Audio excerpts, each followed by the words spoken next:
Hi everybody, it's Wednesday night and I am here in my Save the Narwhals t-shirt. You know how I love my narwhals. With Olena, who just finished her dinner, and I'm gonna make my dinner soon. We made a very exciting announcement today on social media, and we sent emails to everybody's parents that next week is Spirit Week. So even though we have to extend our distance learning again, we're going to try to make it a little bit fun. I cannot tell you what Monday is going to be. It's a surprise. I will announce that on Friday, but I promise you're really going to like it. And we're also making Monday officially Order Out Pizza Day from Garden Pizza in Fairview, which is one of our school families that we want to try to support. And Tuesday is Pajama Day. So you're supposed to stay in your pajamas all day, which some of you might already be doing. And then Wednesday is Disney Day. So you wear something that represents Disney. Or you could color a picture that's Disney. Just do something Disney-like that day. If you don't have Disney clothes, you don't have to go out and buy anything. Then Thursday will be Crazy Mismatch Day. So wear your best polka dots with your best plaid and your best stripes. A bunch of stuff that doesn't really go together. And then Friday will be Notre Dame Spirit Wear. So you want to wear your Notre Dame gear. And I have it on good authority that there's going to be a Spirit Wear sale. So we'll post about that later tonight, parents. And that's it. A lot of excitement. I hope you had a great day. We're over the hump, so 2 more days for the week.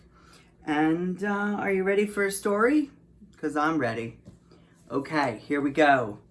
Tonight's story is the true story of the 3 little pigs.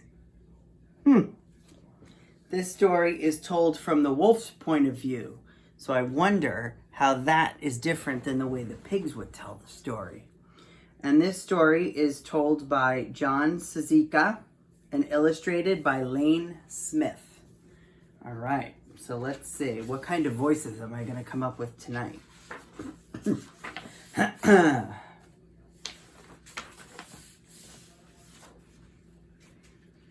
don't know, which kind of wolf should we have? Everybody knows the story of the 3 little pigs, or at least they think they do. But I'll let you in on a little secret. Nobody knows the real story because nobody has ever heard my side of the story. I'm the wolf, Alexander T. Wolf, but you can call me Al.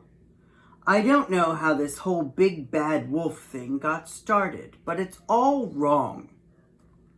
Maybe it's because of our diet. Hey, it's not my fault that wolves eat cute little animals like bunnies and sheep and pigs. That's just the way we are. If cheeseburgers were cute, folks would probably think that you were big and bad too.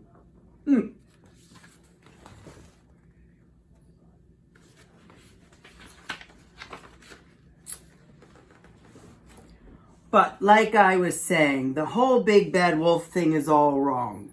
The real story is about a sneeze and a cup of sugar. This is the real story. Way back in Once Upon a Time, I was making a birthday cake for my dear old granny. I had a terrible sneezing cold and I ran out of sugar.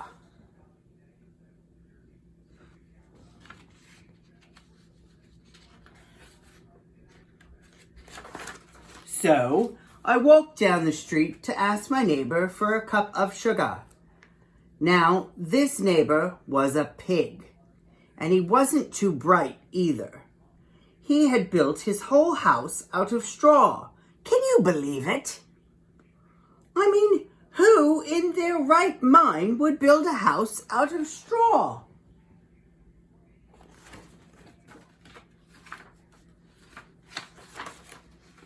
So, of course, the minute I knocked on the door, it fell right in. I didn't want to just walk into someone else's house, so I called, "Little pig, are you in?" No answer.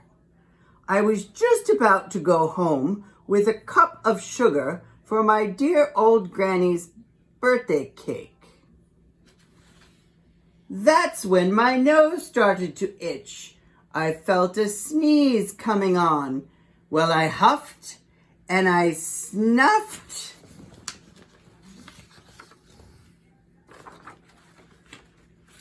And I sneezed a good sneeze.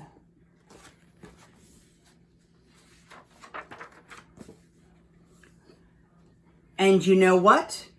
That whole darn straw house fell down. And right in the middle of the pile of straw was the first little pig. Dead as a doornail. He had been home the whole time. It seemed like a shame to leave a perfectly good ham dinner lying there in the straw, so I ate it up. Think of it as a big cheeseburger just lying there.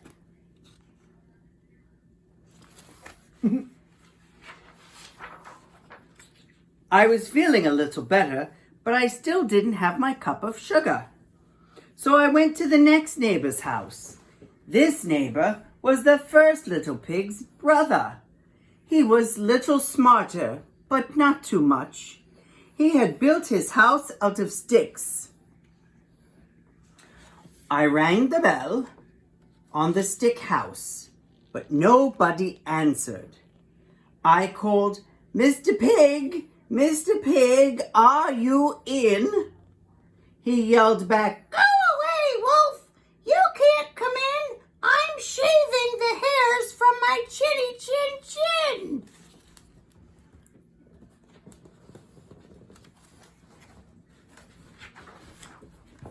I had just grabbed the doorknob when I felt another sneeze coming on.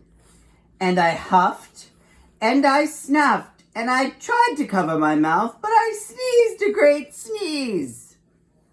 And you're not going to believe this, but the guy's house fell down, just like his brother's. When the dust cleared, there was the second little pig, dead as a doornail. Wolf's honor.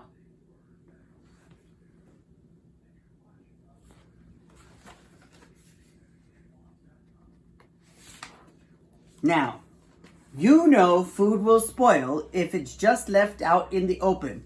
So I did the only thing there was to do. I had dinner again. Think of it as a second helping. I was getting awfully full, but my cold was starting to feel better, and I still didn't have that cup of sugar for my dear old granny's birthday cake. So I went to the next house. This guy was the first and second little pig's brother. He must have been the brains of the family, because he had built his house of bricks. I knocked on the brick house. No answer. I called, "Mr. Pig, are you in?"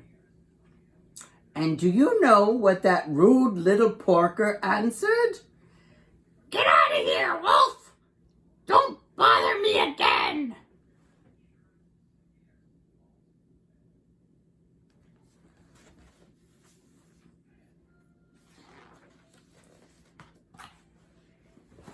Talk about impolite. He probably had a whole sack full of sugar, and he wouldn't even give me one little cup for my dear sweet granny's birthday cake. What a pig! I was just about to go home and maybe make a nice birthday card instead of a cake when I felt my cold coming on. I huffed and I snuffed and I sneezed once again.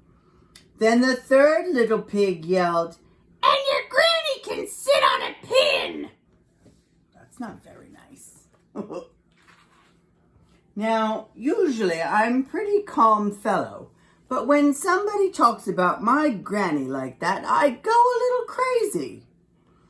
When the cops drove up, of course, I was trying to break down this pig's door. And the whole time I was huffing and puffing and sneezing and making a real scene.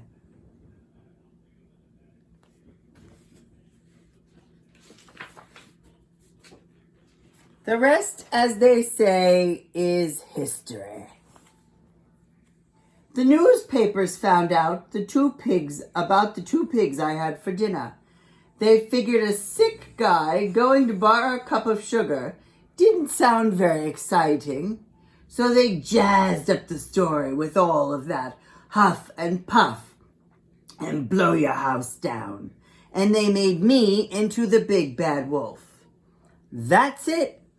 That's the real story. I was framed.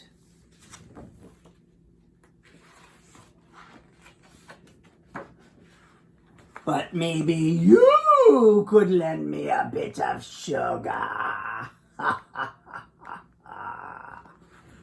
Oh, I don't know. I don't know about that wolf. I don't think I believe him. I don't know. Wolf doesn't sound like he was practicing a whole lot of virtues. All right. Have a great night. And I miss you all very much. I miss seeing your faces.